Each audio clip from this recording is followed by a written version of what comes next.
Milí kolegovia, dovolte mi aj touto formou pár slovami vysvetliť, prečo vznikli nezávislé poštové odbory, ako si predstavujeme ich činnosť a aké sú naše ciele. Odbory majú vo firme, ako je Slovenská pošta, veľký vplyv na stratégiu zamestnanosti, finančného hodnotenia a sociálneho zabezpečenia. Len musia tento svoj vplyv využívať v prospech svojich členov. A to sa na Slovenskej pošte nedeje. Uvediem jeden príklad za všetky. Robil som si poriadok vo veciach a objavil som petíciu z roku 2009 z čas riaditeľovania Libora Chrasta.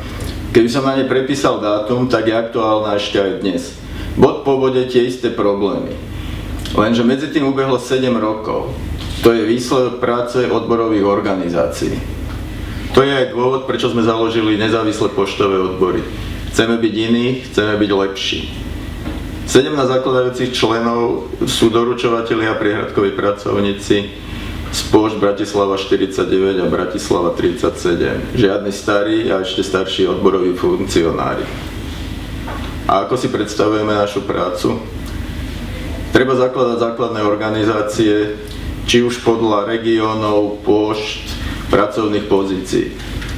Každý predseda základnej organizácie sa automaticky stáva členom predsedníctva nezávislých poštových odborov.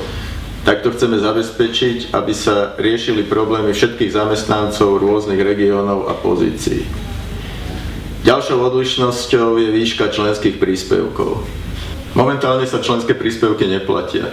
Chceli by sme našu činnosť financovať z darov a dobrovoľných príspevkov. Treba však otvorene povedať, že v stanovách máme poistku, keby sa nám to nepodarilo. Maximálna výška členských príspevkov môže byť 1 euro, čo je však podstatne menej ako sú členské príspevky v iných odborových organizáciách. A aké sú naše ciele? Cieľ máme jediný, vytvoriť najsilnejšiu odborovú organizáciu na Slovenskej pošte, aby sme v roku 2017 boli hlavnou silou, ktorá bude vyjednávať novú kolektívnu zmluvu. Pokiaľ sa tak nestane, veľa sa toho na Slovenskej pošte nezmení. Ďakujem vám za pozornosť.